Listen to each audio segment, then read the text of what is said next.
आपको समझ आनी चाहिए कि इंडिया कितना लोगों के लिए इम्पोर्टेंट हो गया है। जहाँ पे जो है तरक्की पजीर ममालिक हैं शिरकत कर रहे हैं, मगर पाकिस्तान को कान तक जूं तक जो है आवाम को पता नहीं है कि आपके पड़ोस में क्या हो रहा है। ये एक ऑनर होता है उस मुल्क के लिए, जिस मुल्क में पूरी दुनिया के जो 20 मुल्कों के जो टॉप 20 हैं वो लोग पहुंचते हैं। सारे पूरी दुनिया में उनका चीज़ें जो है ना, लोग उसी अंदाज से देखते हैं कि ये आगे बढ़ रहे हैं लोग और उसमें काम कर रहे हैं। ने सारा कुछ होने के बावजूद वही कुदरती वसाइल जो इंडिया के पास हैं वही हमारे पास हैं, सेम डेमोग्राफी है, लेकिन आज हमारे हालात देख लें, इंडिया के देख लें। शायद हमें दुनिया ने जो है साइड लाइन पे लगा लिया है। आज हम अपनी इकोनॉमी को डिफ़ॉल्ट होने से बचाने की कोशिश कर रहे हैं और इंडिया जो है वो वर्ल्ड की जो 20 बेहतरीन बड़ी क़ुव्वतें हैं उनके साथ खुशगपियों में मशरूफ़ है।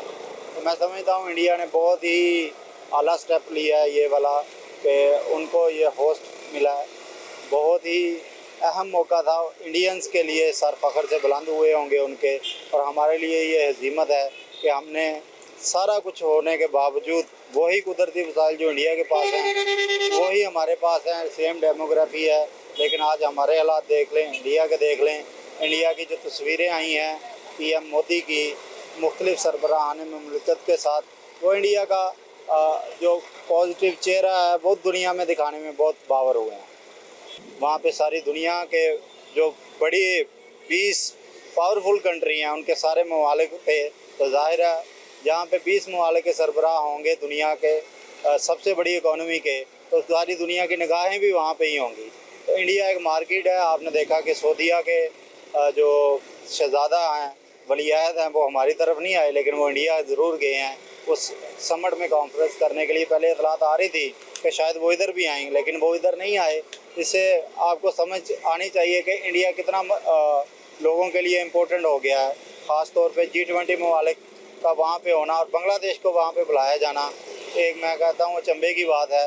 पाकिस्तान को मदऊ भी नहीं किया गया, और जैसे बिलावल को वहाँ पे बुलाया गया था इससे पहले, तो उनके साथ जो किया गया और उनको दहशतगर्द तक कहा गया और पूरी दुनिया को पैगाम दिया गया। बेशक वो एक सफारती लैंग्वेज नहीं थी, लेकिन फिर भी आप देखें कि उन्होंने इसको ना सिर्फ डिफेंड किया बल्कि जो 780 थी कश्मीर को उसको भी हटा दिया। उन्होंने बताया कि हमारा एक जुडिशल सिस्टम भी मजबूत है, हम दुनिया की सबसे बड़ी इकॉनमी बनने जा रहे हैं, दूसरी तीसरी, पहले पे अमेरिका, दूसरे पे चाइना, तीसरे पे इंडिया क्लेम कर रहा है कि हम आइंदा 5-10 सालों में वो अचीव कर लेंगे। इजराइल उनके पीछे है, इसमें कोई शक नहीं कि जितना भी मोदी के ख़िलाफ़ प्रोपेगेंडा था उसमें इजराइल का भी बुनियादी किरदार है। उनकी तरक्की में भी उन्होंने अमेरिका से भी फ़ायदे लिए हैं। और आप देखें नई जहतें खुल रही हैं, CPEC के अल्टरनेट चीज़ें आ रही हैं।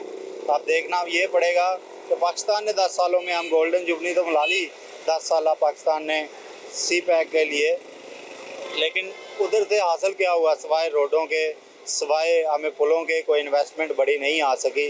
लेकिन इंडिया UAE के साथ, सऊदी अरब के साथ और अमेरिका के साथ मिलके CPEC के मुकाबले में एक नया रूट लॉन्च करने जा रहा है। मैं समझता हूँ ये बहुत बड़ी कामयाबी है। अमेरिकन सदर गया, सऊदी अरब का शहजादा गया और इस तरह दूसरे सरबराह मुल्क आए तो पहली दफ़ा बड़े अरसे बाद आते हैं। तो ये एक ऑनर होता है उस मुल्क के लिए, जिस मुल्क में पूरी दुनिया के जो 20 मुल्कों के जो टॉप 20 हैं वो लोग पहुंचते हैं, और वो पहुंच के एक ऑनर तो होता है उसका।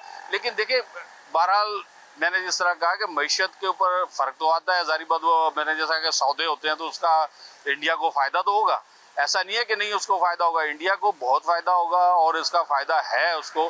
तो मीडिया में सामने आए हैं इस हवाले से, जो बहुत सारे बाहर से माहौल, जैसे अभी शहजादा आए, सऊदी अरब का जो शहजादा है वो आए, बहुत सारे लोग ये भी एक्सपेक्ट कर रहे थे कि यहाँ जब वक्त पड़ेगा तो यहाँ भी आएंगे। जाहिर है वहाँ था प्रोग्राम तो उन्होंने तो वहाँ ही आना था। लेकिन मैं समझता हूँ कि पूरी दुनिया में जब इतनी बड़ी कॉन्फ्रेंसेस होती हैं जो माशी सतह पे हों, तो वो तो जाहिर है पूरी दुनिया में उनका चीज़ें जो है ना, लोग उसी अंदाज से देखते हैं कि ये आगे बढ़ रहे हैं लोग और उसमें काम कर रहे हैं। लेकिन इसके बावजूद मैं समझता हूँ कि पाकिस्तान भी जो मौजूदा बहरान से हम गुजर रहे हैं, ये उसके लिए एक बहुत बड़ा चैलेंज बन जाएगा। पाकिस्तान बदकिस्मती से यही हो रहा है।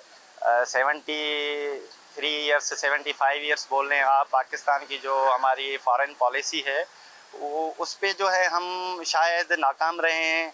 इसी वजह से आपके पड़ोसी ममालिक में एक G20 की कॉन्फ्रेंस हो रही है, जहाँ पे जो है तरक्की पजीर ममालिक हैं शिरकत कर रहे हैं, मगर पाकिस्तान को कान तक जूं तक जो है आवाम को पता नहीं है कि आपके पड़ोस में क्या हो रहा है।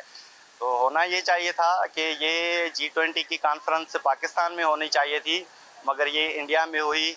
उसकी भी यही वजूहत हैं कि हमारी जो फॉरेन पॉलिसी है और जो लॉ एंड ऑर्डर सिचुएशन है पाकिस्तान में, तो हम बहुत पीछे चले गए हैं।